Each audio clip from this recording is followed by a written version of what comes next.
All right, what's up? Stuart Anderson here. Welcome to Mi Duole podcast, episode 37, where we sit down with Mr. Charles Smart for the next hour. Grateful for Charles, not only for spending the time doing the podcast, but for being an outstanding and incredible teammate and friend. If there's one thing about Charles, you know that he's going to give you his absolute best when it comes time. There's nobody you want by your side more when it comes time to race and put it on the line than Charles Smart. The dude is a killer, the king of cram. You know he's going hard, and it's why we love Charles. So stay tuned. He's got some great advice, some great philosophy on training and why he rides, and just an incredible example to everybody on how to be an excellent teammate for Mi Duole.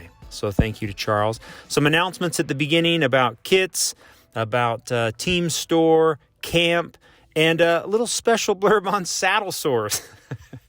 Enjoy. We might explore that just a little more as maybe some episodes roll on. So thanks for listening. Grateful for each of you. Huge shout out to Morton Pedersen. I don't know if you remember, but Morton was in an accident last year and has been recovering through organ transplants and recovery back in Indianapolis for the last year. And he's really turned a corner. Morton is doing great, and we just give him a huge thumbs up. All the love from the team.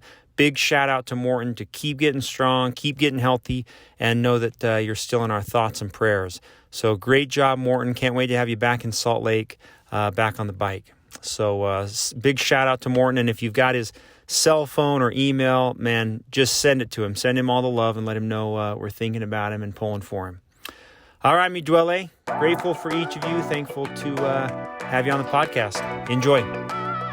All right, coming to you live from Mi Duole headquarters. This is Stuart Anderson. What's up, dudes? This is going to be so fun. Okay, Charles Smart, greetings. What's up, guys? Jake Cook, greetings. Good morning, or sorry, good afternoon. Good afternoon. Charles did that on our ride. He wished somebody at 2:30 a good morning going up immigration. Did he really? Yes. And it's because, what else do I say? That was just like what my brain says. Good morning. I only bike in the morning as the natural response. Okay, I want to start something new this episode. All guests have to report current training status. Jake, go.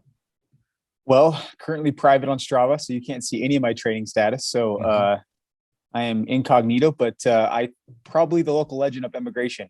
So that's all I'll say. Okay, Cha, current training status. Yeah, I'm recovering from white rim, so I have not been riding this week. I did ride a little bit last week, but body needed a break. Nice. I'm actually going to I'm going to Orange Theory with Kristen 3 times a week, and that is sucking the bulk of my energy reserves. Absolutely made the worst decision doing 80-pound goblet squats yesterday, so that is a terrible idea. Are you doing any rowing? Lots of rowing. Yeah. Beautiful. Yeah. I currently have no hope for my hamstrings to ever recover from what I did to them yesterday. So, okay, I have a few business. I'll just be quick. Kits. So it's December 1st. We're recording this December 1st. It'll close December 6th. Everyone wants to know, will it open again? Yes. So we'll open it probably April. Kits will arrive in June. We'll open it again in July, and kits will arrive sometime in September. So there's 2 more times. If you're going to buy kits, please just pay the team fee on Shopify. Very easy. Okay. Jake, camp, go ahead. Camp is we're rolling. I mean, we've continued to have discussions about it. We're kind of just waiting for the team store to close on the 6th so we can kind of get a head count. But, a lot of big things coming, big changes, additions to camp this year. And hence we're charging a $30 fee. We're going to have some really, really cool sponsors, some good raffles, and some killer routes that we have some people planning. But yeah, all in all, I think this year is going to be pretty rad. So if you haven't committed to camp, please pay your fee and commit because it's going to be rad. Yeah. 2 weeks later than last year. So hopefully no snow, a little warmer. So when we go to Mesquite, it'll be a little warmer when we go. Yep. And a new group me will be created too. So Yeah, I ain't the riding a close of Mesquite. I don't care how much. Oh. Someone could pay me $1,000. I won't ride a Mesquite again. no Mesquite, no Mesquite. No But way. we will create a new group me though. Once, Okay. like I said, once the kid store closes, we'll create that and more information to come. So The topic was brought up. Should we talk about saddle sores? I don't know if this is an entire podcast of itself or if this should just be a subtopic here at the beginning. Thoughts? I have one right now. So this would be fantastic to talk about. So does Charles.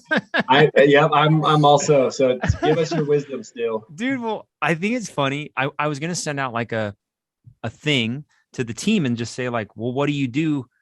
I don't think anyone has an answer. Like, go to the internet. It is a mess. Like, half the people don't even know what they are. Like, I just put that tea tree oil on. I think you call it that you gave me, but yeah, that's all I do. I mean, I know you've gotten like a steroid shot. You've gone like way beyond, Stu. So yeah. So let's talk about it. Let's just spend 5 minutes. It's my understanding from a dermatologist that this is not a pimple. That's not what's happening, right? It is a infected pore. So something has happened down there on your skin, whether it is a little hair that's like infected. It could be bacteria, but something's happening inside a pore. And usually, from what I understand, it's happening because the pressure point has changed, dirty bibs, oil, sweat. Something has happened that's different down there that's causing the pore to be sad face. Okay. So you can chime in here, but like nasty old bibs, like swapping them out. What do you guys do? Some people have like all these. Go ahead. If you're wearing 2015 bibs, throw them away.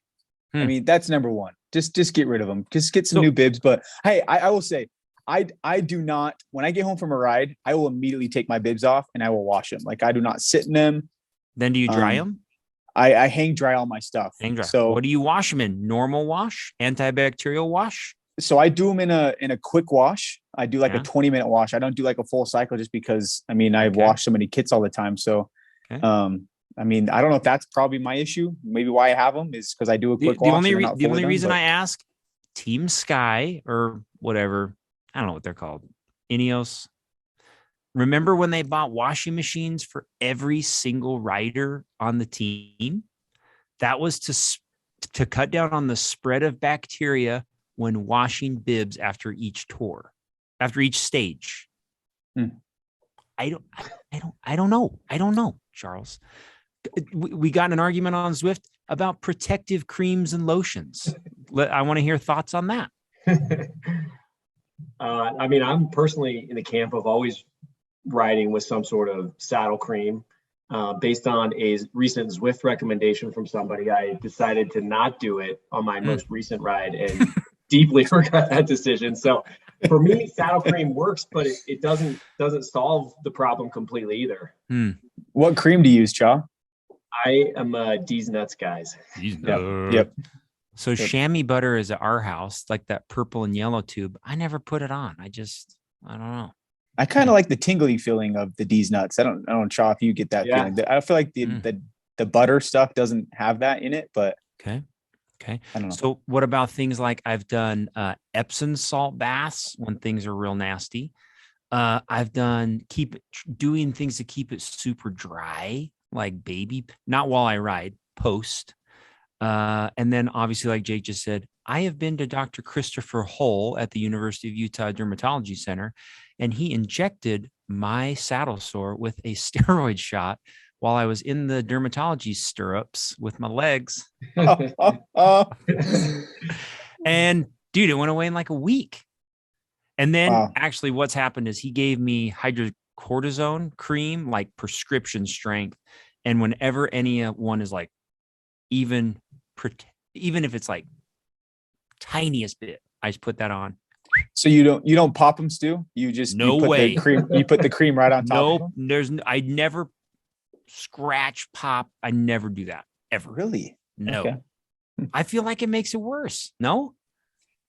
I mean, I've popped a few, not gonna lie. I mean, TMI, but it's gotten better for me. But Okay. I don't know. Cha? I'm a kind of in the camp of just try not to touch them. Like I feel like the one thing, like sometimes I'm very diligent about switching out of bibs like right when I get home. And I wish I could shower. Like most mornings, like I can shower pretty shortly thereafter. But like, Saturdays you're running to the kids' soccer game and you can't. Like sometimes I wonder if that's the link. But I don't know. I don't know. Okay, this is going to be explored. Okay, team survey is coming.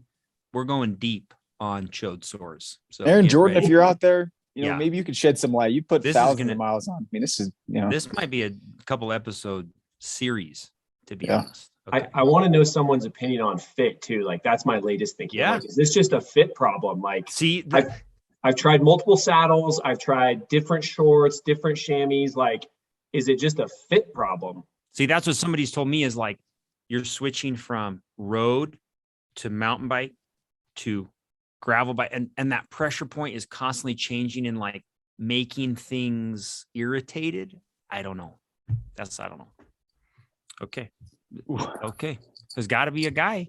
We got mine hurts right now just thinking about it. So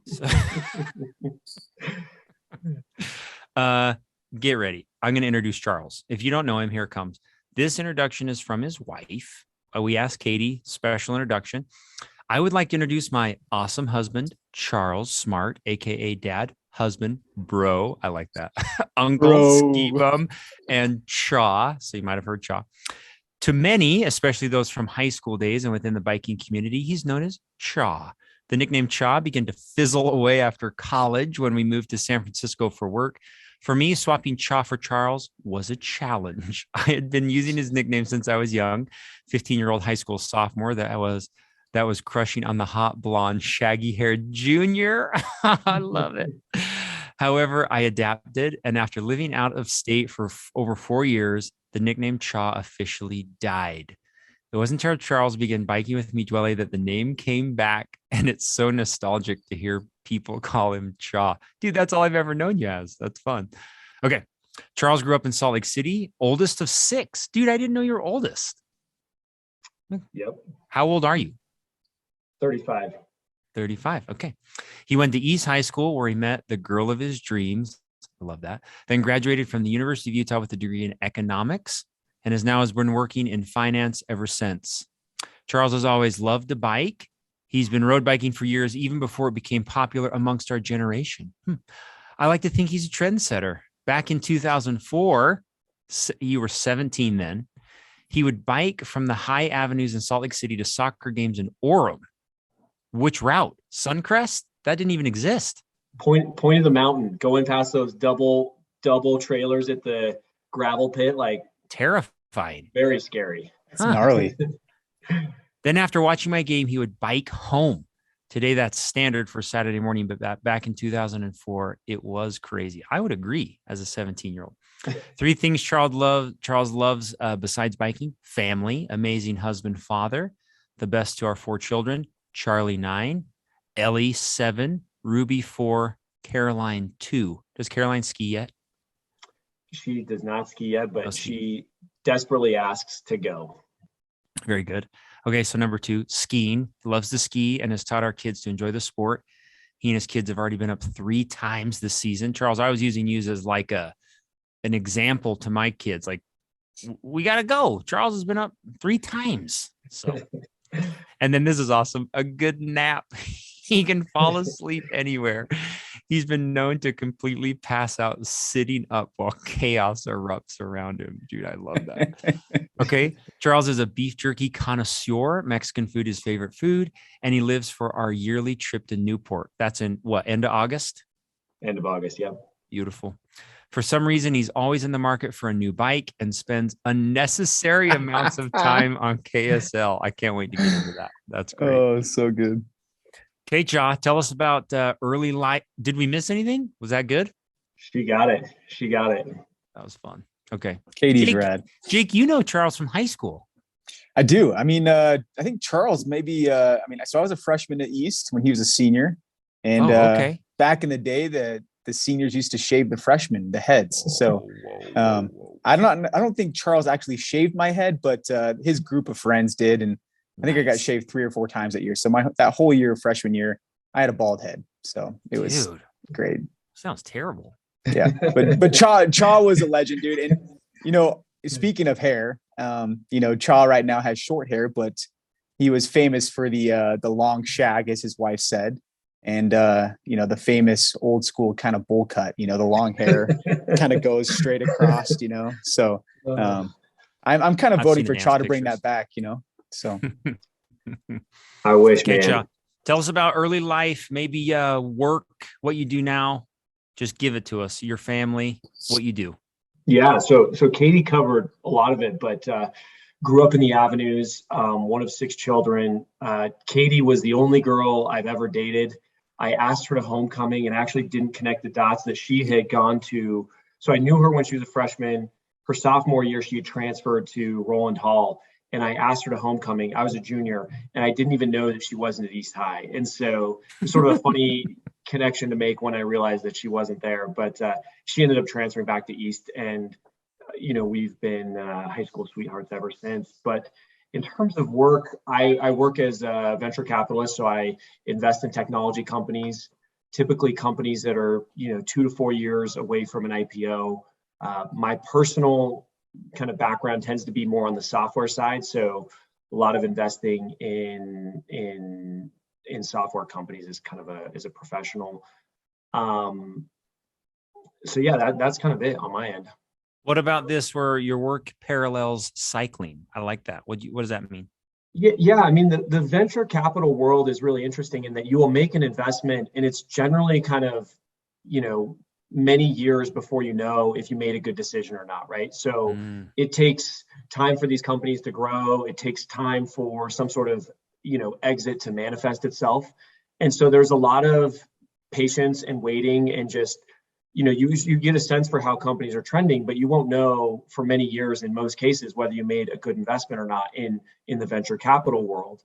I think that's very similar to cycling in that there's like lots of effort involved in training and preparation, all these little details that you have to basically do kind of day in, day out for months and years and in some cases even decades to really see kind of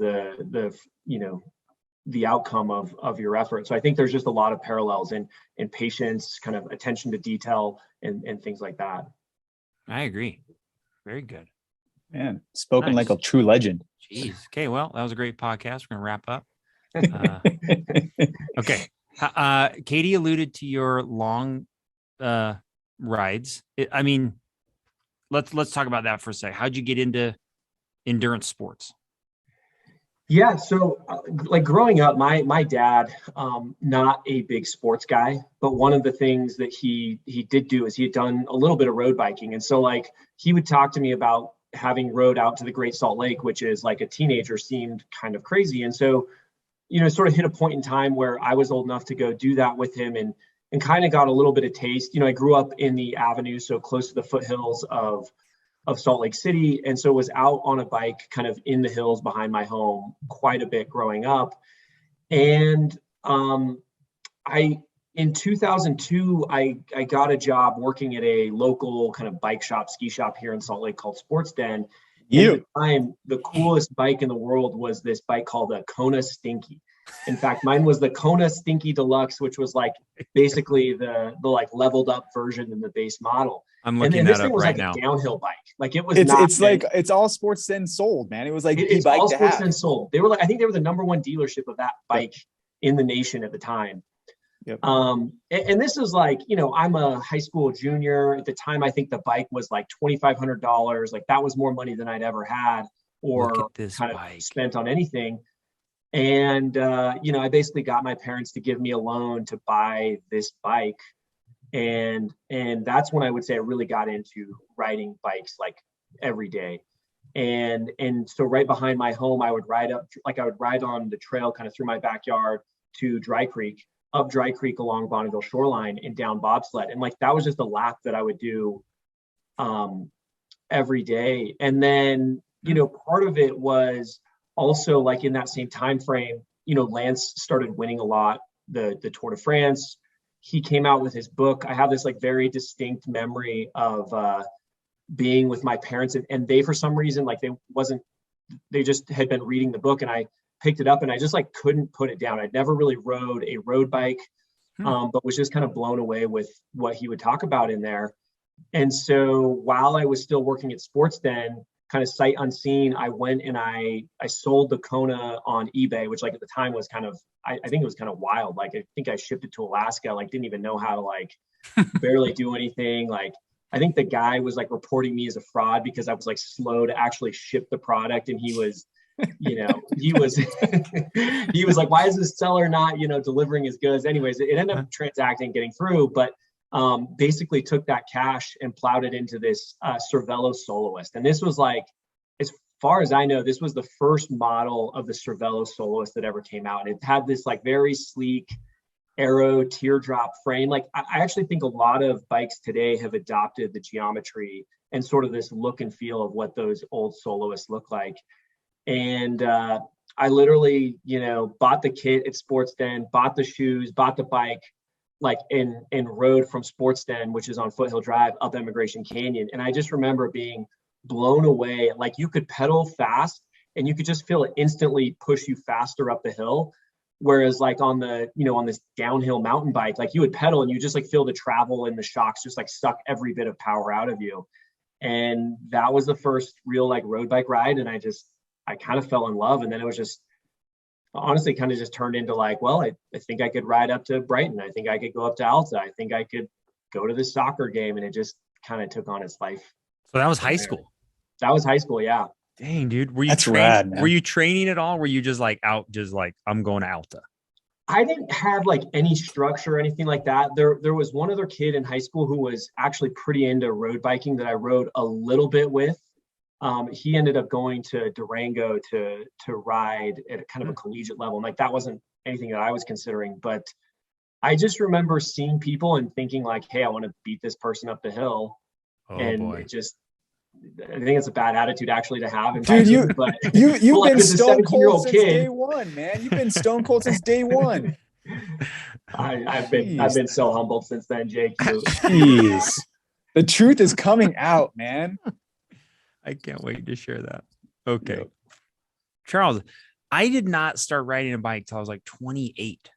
Like, I'm dead serious. I didn't even put my leg over a road bike. Like, it's incredible you've been riding a bike for so long. It's awesome.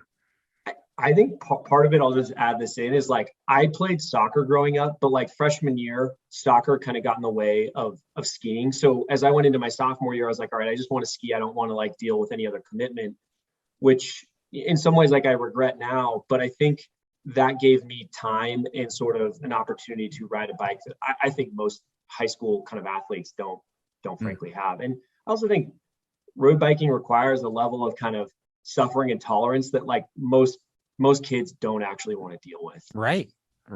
Yeah. Like, even sitting on a bike, most kids are like, yeah, this sucks. Like, But now it's like a high school sport, which is crazy. It is crazy. Yeah. Okay. Life before Mi Duole. What was it like?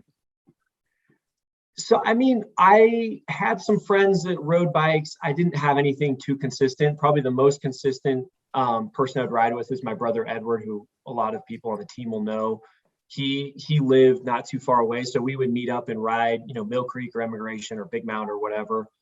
But when he moved, he was at BYU, and so he moved down to Provo and Orem to be closer to school.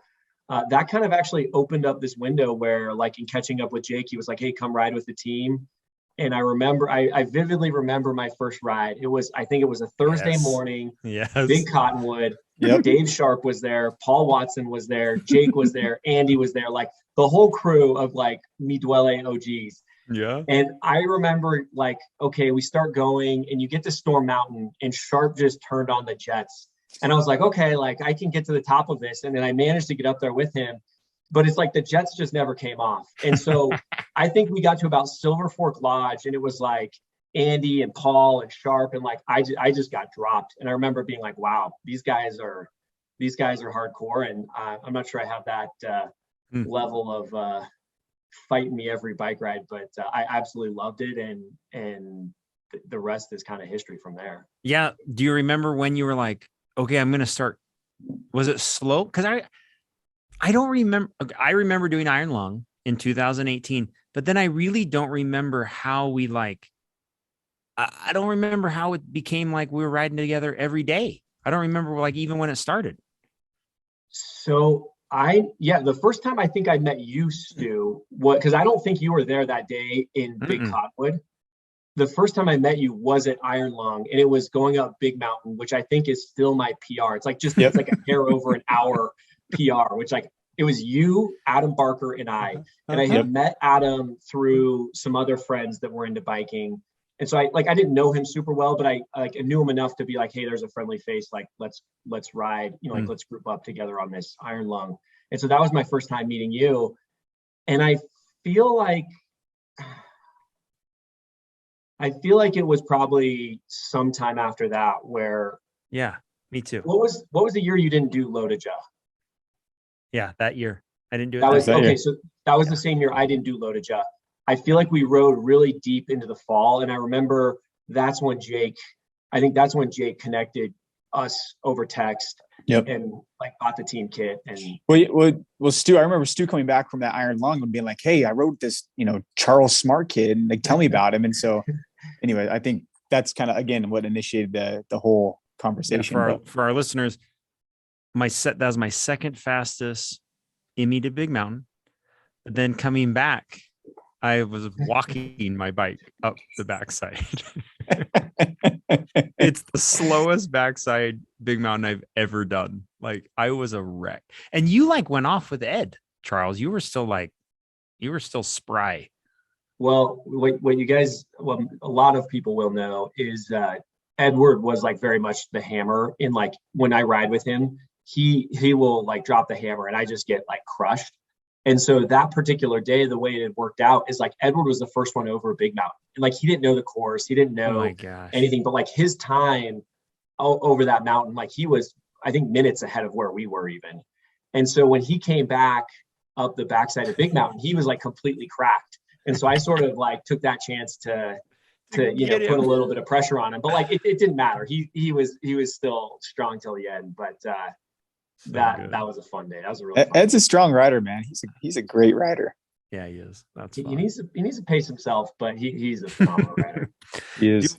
Do we want to dip any more into KSL, Charles? I feel like it's gotten some good action already, but you've mentioned it a few times. Tell me about this guilty pleasure of KSL. Yeah, look, I think I'm pretty transactional with bikes. I'm never in the market and I'm always in the market, right? If I find the right deal, if I find the right price, I'll transact. And I think it really goes back to that Kona Stinky that I first bought and then had to sell on eBay to fund this Cervelo soloist. And so I think part of my problem is I'll get into these mindsets where I want to be off of social media, just wasting time or distraction or whatever. So I'll delete, Instagram and Facebook and whatnot from my phone. And when I do that, then I'm just searching KSL for bike deals. So it's just, it's silly. It's not a good use of time, but it's for sure a guilty pleasure I've got. So good, dude. I love that. And I love that Katie even put it in the introduction. What did she say?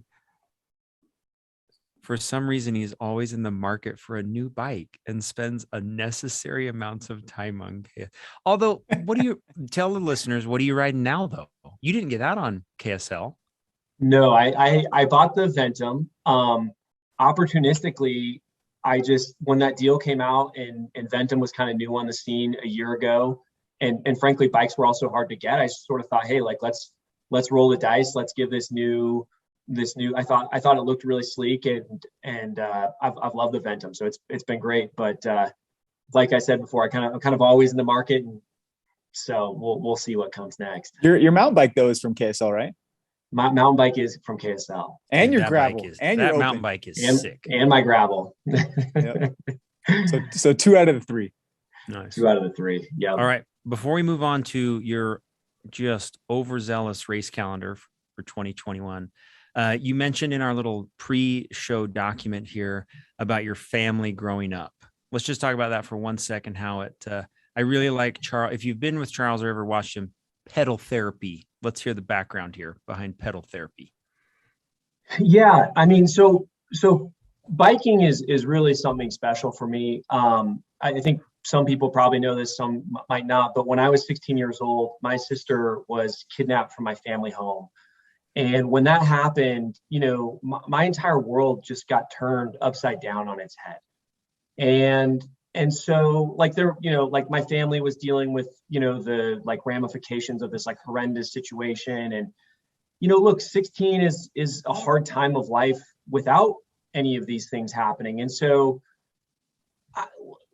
there's a whole lot that like goes into that story, but kind of where biking comes in is, I have points and kind of memories and points in time where like my mind would just be racing about like kind of the potential scenarios of like what my sister would be dealing with and like what my family was dealing with. And so getting out on the bike for me, like the road bike, it was like generally, you're pedaling hard enough and you're suffering that like your brain can't be focused on it can't be focused on like kind of the worry of the moment. At least that's how it was for me. And going from that, going from kind of like my day-to-day life to being able to kind of take a little bit of like a break from the real world and ride my bike was really a therapeutic and special thing. And then I think like the opposite of like, when you're descending on a road bike, whether that's like, cruising 40 miles an hour down Emigration, or if you're on a mountain bike going down a trail, like you are so focused, you can't even take your mind or your, literally your eye off the road or the trail for a second, or you're going down. And so, look, I probably should have had therapy for, some of the stuff that my family had to deal with. But for me, biking was just an outlet that really helped me to kind of cope and get through that life event. And even to this day, like the variables in my life are very different, in terms of, what I might be dealing with or what anyone's dealing with. But I just find like getting on the bike, it kind of fills 3 different buckets for me. I mean, I think there's very much a physical aspect of just like getting that exercise, having those endorphins, like that's so positive in my life. There's also just like, I find that I get like mental clarity and like a level of happiness that like emotionally comes from just pedaling a bike. And then the third part is like, there's a very much like sort of a social component as well for me, which has really been kind of amplified by the Mi Duole group, which has been something very special to find people who are interested in riding bikes and have many kind of shared values, and being able to go out and candidly mostly suffer with those people is something that's, I would almost describe it as sacred for me. It's awesome.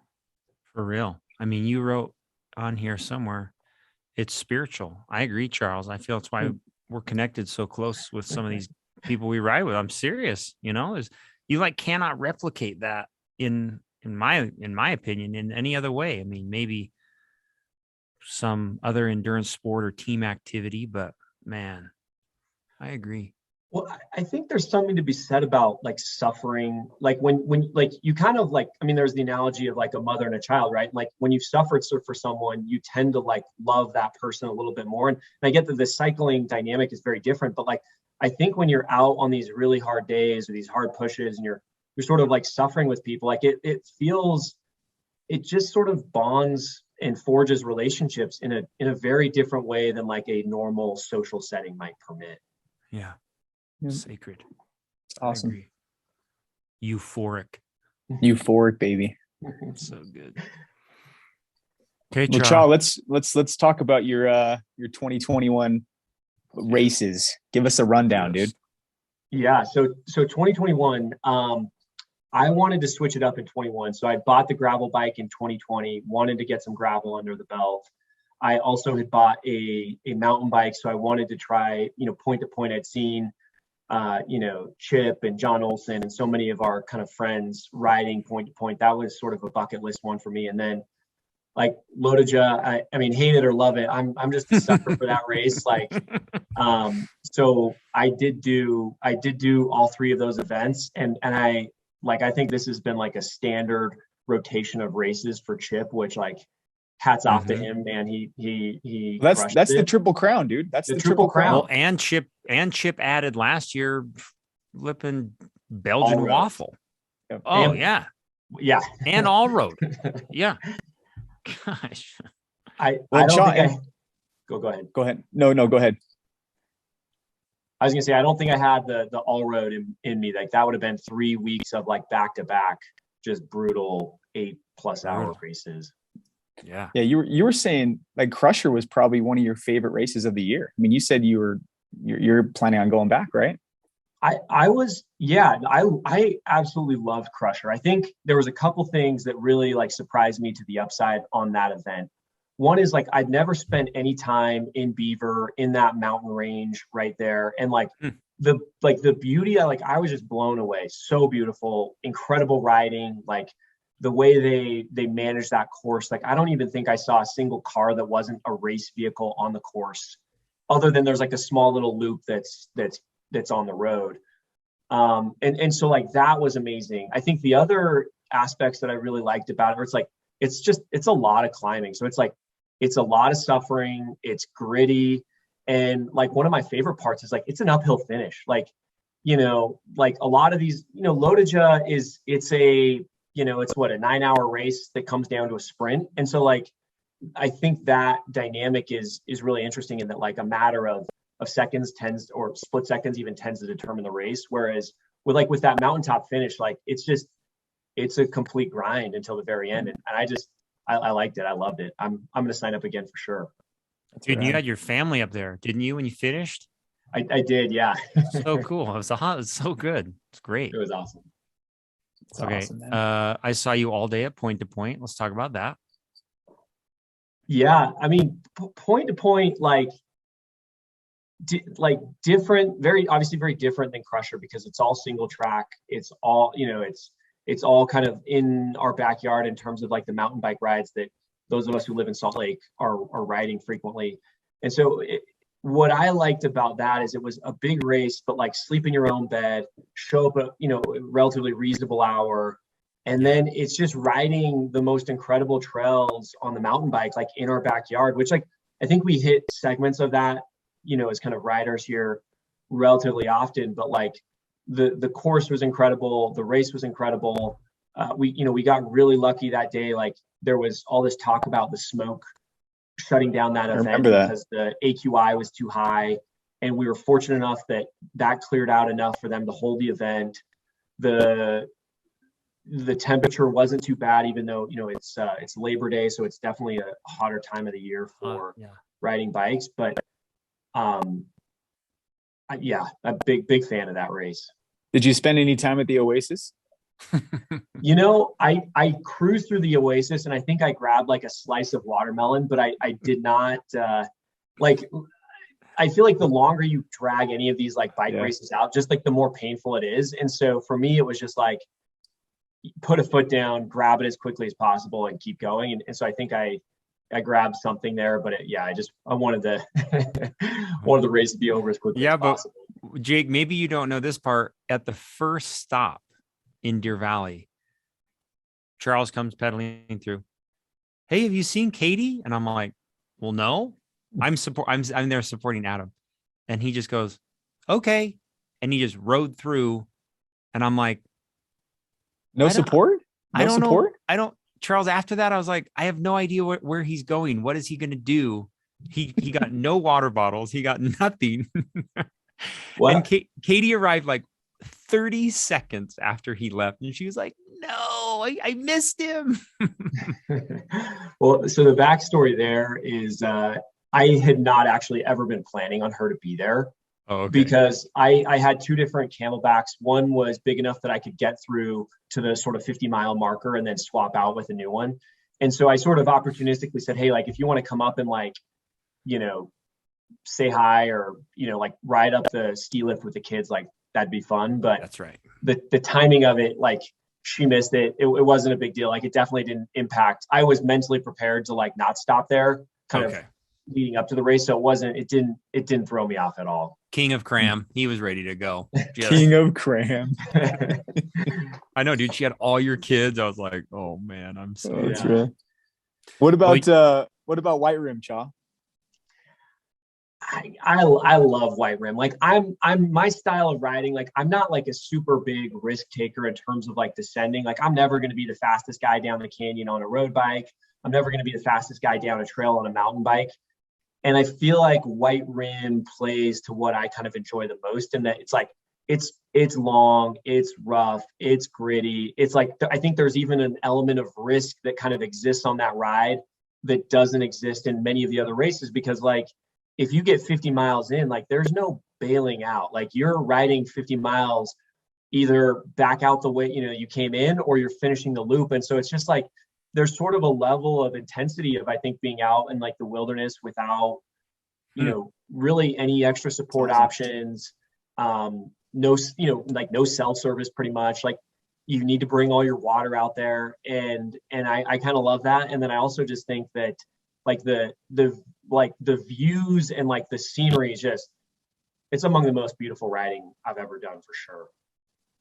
How long did you think about that your cell phone was going to be gone?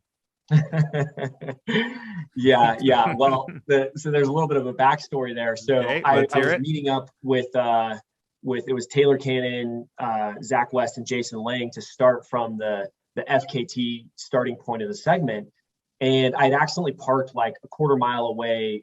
Like it was in the, it's like totally dark early in the morning. There was a trailhead parking lot that looked like the spot I was supposed to meet him. Turned out it wasn't. And so I like throw my bike up on top of my car to go race down the road to meet him. And in the process of doing that, I set my cell phone on top of on top of my car by the bike rack. Yeah. So then I drive over to like the right meeting point, meet up with them, but like I forgot the phone there. And so we kind of get up to the edge of the canyon where you actually have this incredible view down like the Horse Thief segment of the trail. And everyone's pulling out their phones. And I'm like, well, I should probably find my phone and like take a picture. And I couldn't really find it, but like, the Camelback's like so jam full of stuff. I'm like, oh, it's just probably buried in there.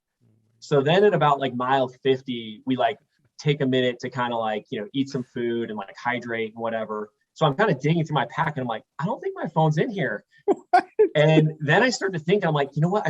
I probably left it in my car. And then I'm like, no, I probably left it on top of my car.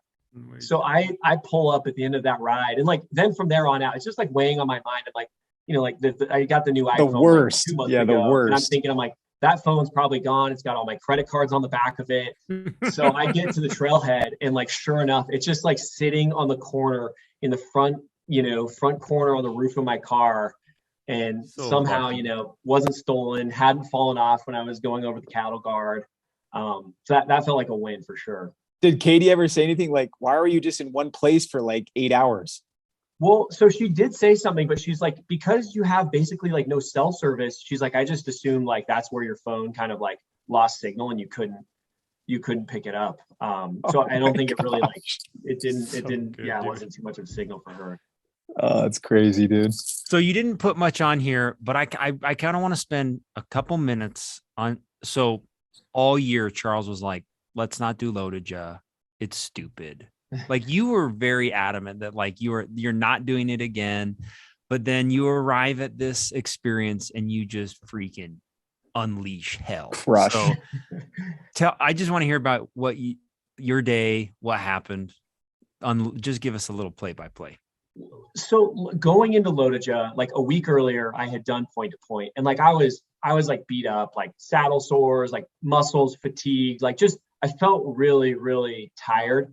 And during point to point, I kept on thinking like, how am I going to go ride Lotaja next week? And like, it just like mentally was just like weighing on me. I was not excited about it. But then, the day of like, you show up to the event, it's been raining that morning. Like, the truth is like, for me, when I show up to like Logan, it's just fun, right? You see all these people you've kind of been riding with, you track on Strava or whatever. And so being in that environment, I do love. And like the weekend's incredible. Like the actual, Right. race is fun, but like being up in Jackson, like it's just such a fun environment. Once I got there, I was really excited. And then I think the way the day worked out, we got rained on pretty hard, but like thankfully it wasn't cold. And Yeah. I'd say, when the climbs kind of came into the equation on that race, like I felt good, and at least good enough that I wasn't going to be dropped, which I think is really kind of the major fear of Lotaja, right? It's like once you get over salt, like if you can hang in the pack for a little bit, like you're probably going to make it to the finish line, and then it turns into a sprint. And so when I realized that I was going to get over salt and that I wasn't having problems with like nutrition or hydration or like cramps, I think that's when it kind of like, it really flipped to being a lot more fun than just like, Nice. you're constantly managing your kind of race tactics to like get through that part of the ride. Nice, dude. Well, you were right in the mix there. You and Harmon, what, 7th and 8th, just right off the old podium. But I mean, you were like hundredths of seconds, right? I mean, I don't look, I don't How view humble he myself is. as a So person to humble. win a sprint, but it's definitely fun to just show up there in the mix, and it was awesome. It was a great day. That's awesome. King of Cram. King of I'm gonna have to tell the story before we wrap King of Cram. So Yes. before we move into final part 3, Charles's advice to listeners, our favorite loop in 2020 PC loop. So we go right up Parley's, down into Park City, and then it's like more ritualistic than anything. Like we're gonna stop at 7-Eleven at the bottom of Empire and whatever, we're gonna have a Slurpee and hang out. Like, but I think this was a Thursday morning. It was. We roll up, everyone's going in. I probably took my shoes off. I was eating whatever, like farting around. Charles is just out in the parking lot with this face that's like, I'm so tired of waiting for you idiots inside in 7-Eleven. And I can't remember if somebody took a picture or if we just, was it Kristen that was like, geez, Charles, like, are you ready to go? Like he was just like, if you've ever been to that 7-Eleven, Charles just wasn't like on like in front of the 7-Eleven. He was like in the back corner, like by the road, like probably 20-25 feet away from everybody, because we kind of congregate right by the door, and he is kind of like by the door. He's by the road, just ready to go, ready just to cram, dude. I mean, I love it. Well, then ever since then, it was like a joke. Like, dude, are we stopping? Charles, are you going to be upset if we stop, Charles? King of Cram. That's where it was invented. Oh, it's so good. All right, dude. We'll do some take homes here as we kind of come in for a landing. These are so good, Charles. You want to talk about your 3 pieces of advice that you'd share?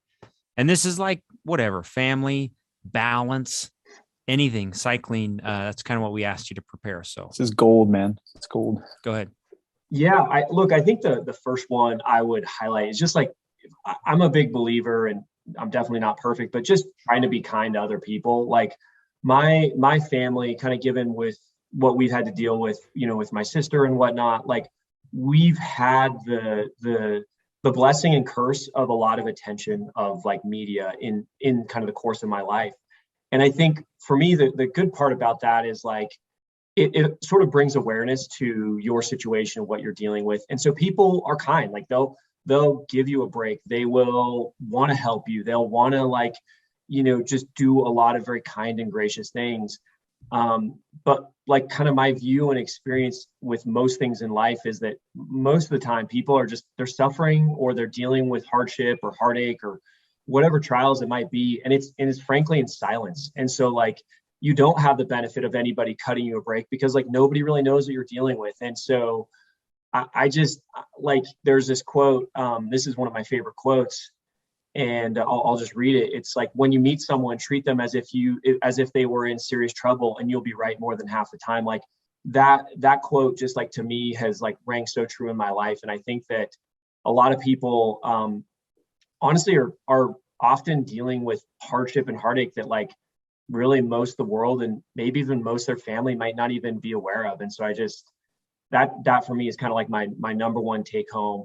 I'd say the kind of number 2, like this is more kind of cycling, professional, personal development, whatever, is just like, a little bit of the Team Sky mantra, which is like marginal gains. Like being consistent at small things for a long period of time will yield really big results. And I think that's like so true in cycling. Like it's the discipline of like riding day in, day out, like building, building that base as a cyclist that yields results. But I think that really applies to anything in life. And then last, I'll just say, like pedal therapy for me, like I'm just like, I love to ride. Like I love to ride with friends. I also am a fan of a little bit of structure.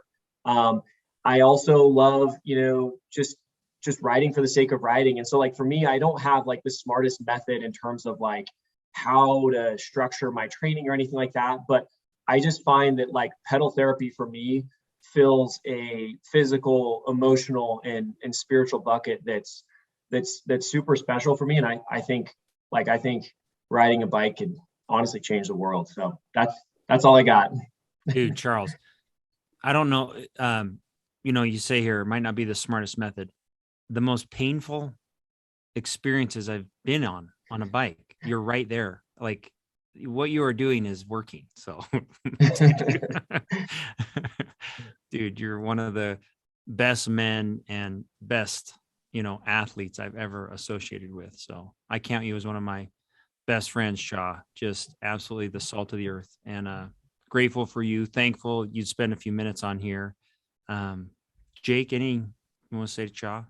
I just would echo what Stu says. I mean, you are, the salt of the earth, Shaw. I mean, you're just so grateful you're on this team, the leadership that you bring, the example that you bring, and you're just such a mentor to me. I mean, over the years, and I've looked up to you ever since first meeting you in high school, man. So we've been through a lot together, Sigma Chi, all this other kind of stuff. But what? You're just I'm not Sigma Chi. That's lame. What are you guys talking about? we're another band of brothers on a little other thing. But no, I just Cha, you're a great human, dude. You got a great family, a great wife, great kids, and there's not a better human in the world than you, man. So just grateful to know you, and yeah. Well, Thanks, thanks, guys. Those are kind words, and the feeling is 100% mutual. I think. I mean, I go back to that. Just for me, like, I mean, I don't think any of us need to like necessarily air any hardship or heartache that anyone's going through, but like, just knowing that like on any given Monday morning, at 5:30 we're going to be linking up to go ride, or just that has been such a absolutely critical part to my life. Nice. I love it, and I love you guys, and it's been fun. Thanks. Thanks, Cha. Love you, man. Thanks, Cha. Love you, dude. All right. Thanks, listeners. Great episode, and we'll catch you next time. Thanks, Cha. Thanks, Cha. Thanks, guys.